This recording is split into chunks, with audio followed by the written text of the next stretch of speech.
Hey everybody, my name is John Anthony Chihak Soltero. I am the anti-hero and I am bipolar. Bipolar 2. I also have obsessive compulsive disorder. Why did I introduce my video like that today? Um, part of uh, part of what I'm trying to do is help break down the stigma that you can see somebody on the streets and not even know them, and they might have a mental health disorder, and that shouldn't be a basis for who that person is in the world.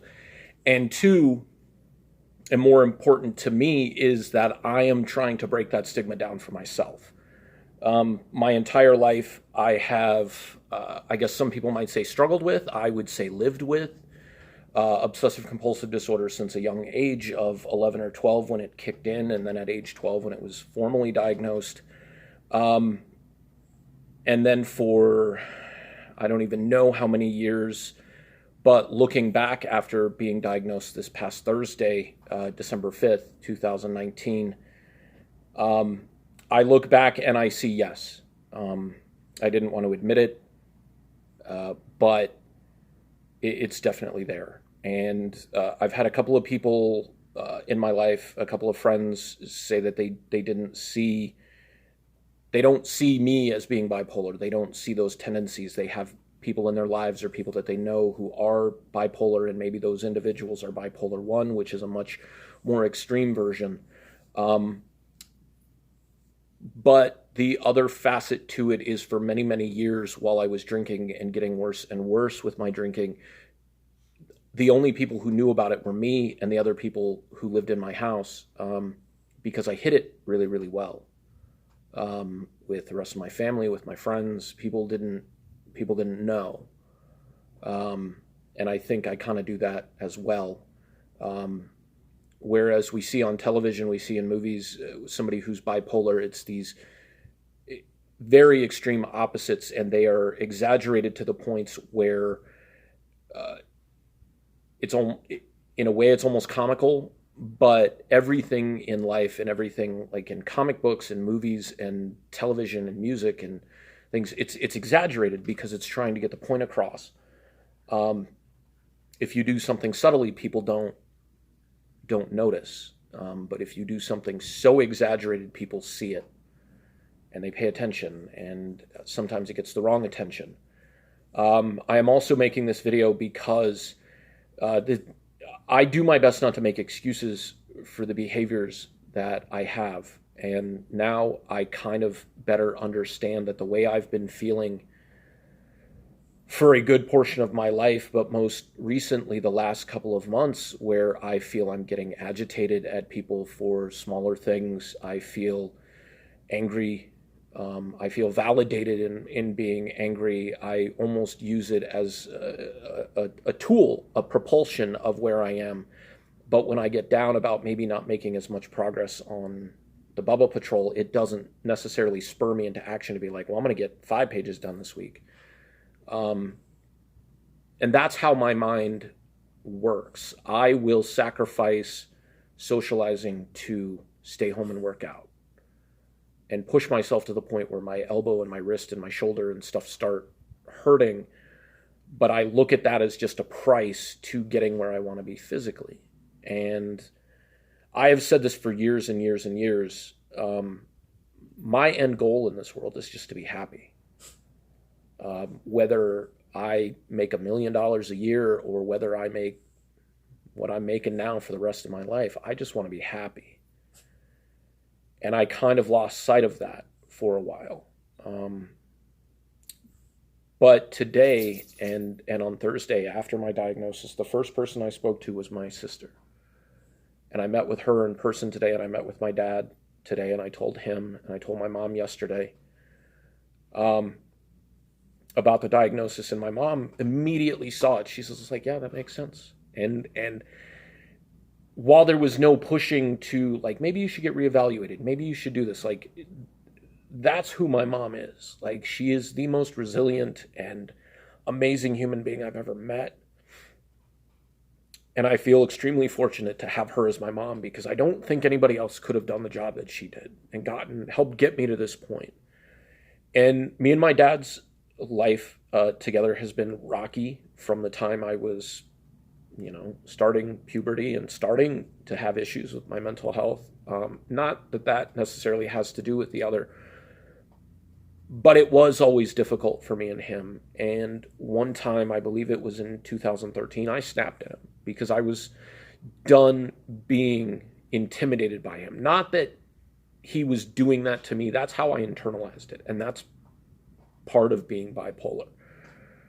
And I was just like, I got to do this. I got to do this for me. And that's all there is to it. And when I did it, I felt horrible afterwards. I felt justified, but I felt horrible.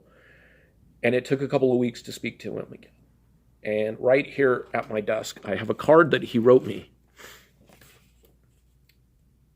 And it's a part of a poem from Ralph Waldo Emerson that says, "What lies behind us and what lies before us are tiny matters compared to what lies within us."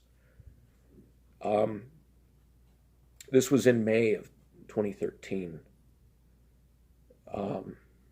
And he got it. He got where my anger was coming from, and he understood that he wasn't always present. This is not to say, talk about my family. This is to talk about me.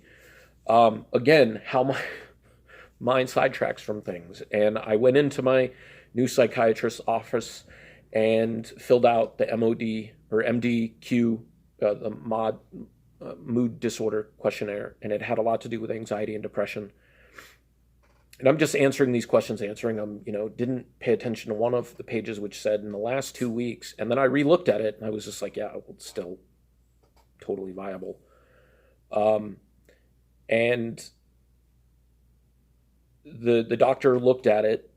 He asked me some more questions. He asked me about my history. He asked me what medications I was on. He did a pretty thorough job, and he was just like, "You're bipolar too." And I'm like, how can you say that after me being in here for 15 minutes with you? That just doesn't seem right. Because the last time I was diagnosed, I was age 12. And went to that psychiatrist for a while before he diagnosed me with obsessive compulsive disorder. Well, the difference in how psychiatry and psychology and medicine is practiced and science in general, 30 years is a lifetime of changes and updates and modifications and making things more efficient and I guess easier to do because that's just what it is. So hearing those words that I have bipolar 2 weren't what I wanted to hear. I wanted to hear, you're normal. Everything you're feeling is completely and totally normal. You're justified in how you feel. There's absolutely nothing wrong with you. But then on the other side of things, and this kind of related back to 19 years ago when I had cancer, there's a part of me that wanted some sort of validation in the other direction. Like, you have to have this to overcome it. And not that I've been struggling noticeably or in a huge rut, but I have been struggling internally. And I need something to propel me out of that. And in 2000 or 99, whenever I thought of it, I thought about how significant it would be to get cancer and then beat it. And even though I've been dealing with these symptoms and these issues for a very long time, those words, that diagnosis, that definition of what I'm experiencing was not there. So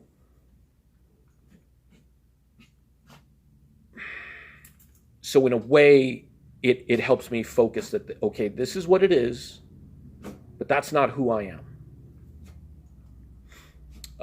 It's just like somebody who has diabetes. They're not diabetes. The diabetes doesn't define who they are. That's something that they have to live with. Somebody with Alzheimer's, like, that's not who that person is. That may be what we outwardly see because of how it affects them mentally and physically, but that's not who they are. And so I have an idea. I have a plan. I've made so many changes in my life in the last almost 4 years that I know I can do this as well. And I understand that, I started looking up bipolar and I started looking up things like that. And so Google Analytics, in all its infinite wisdom, last night when I was watching a video on YouTube, one of the next videos that I could choose from was the Showtime documentary Mauro Ranallo, the bipolar rock and roller. And I've followed a little bit about what's going on with him because he became a wrestling announcer with the WWE, and recent stuff with the incident with Corey Graves and, Twitter and stuff like that.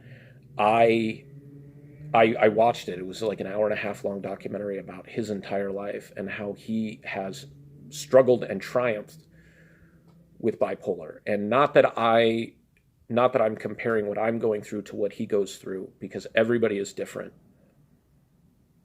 But it is one of those things. Like Triple H came on and said, he's a very relatable individual, and he's succeeded in spite of some things that most people feel they're going through completely on their own. And people see that and they relate to that and they can identify with that and say, if this guy can do this and he's here at the top, it doesn't make me feel so alone. Like he's battling it too.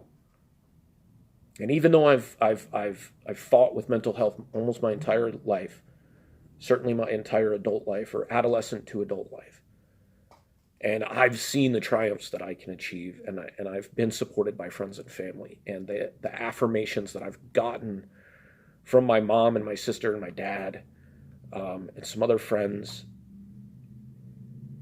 I know that this is mine to deal with, but now they can maybe better understand why I am the way I am and why I do things the way I do things. And maybe you can hopefully better understand if you see somebody who might be okay, or you might think they're okay, or maybe they're struggling one day and something's going on, and you might want to just ask them how they're doing instead of asking them if they're okay, because, I'm not okay, not right now. But how am I feeling? I'm feeling a little bit overwhelmed. I'm feeling alone still. But I feel validated, not just with the response from people in my life, but watching that video and knowing, looking back at the other things I've achieved, and knowing that I did those things while I was bipolar, but without the diagnosis. It doesn't change where I've been. It doesn't change who I am. It just has a name. And I'm going to do what I can to help break down the stigma for other people, for the world, but it starts with breaking it down for me. So, my name is John Anthony G. Huxeltettle. I am the anti-hero. I am a comic book creator. I'm pop to two great bubbas. I have world's greatest sidekick in Agnew J. Pennyworth with me. And I am bipolar. And I hope this encourages you to realize that if you have a mental health disorder, you are not alone. There are people out there who are dealing with very similar situations. And there is help. But part of that being healthy is seeking that help out. And it took a long time for me to finally accept that. But I did it. And that's just the first step. This journey is going to keep going. And I'm going to figure this out. So I hope to see you guys back for another video at some time soon and give you an update on what I'm doing creatively. But I had to tell this story right now because it matters. It's always mattered, but it matters now because now I know. Have a great weekend.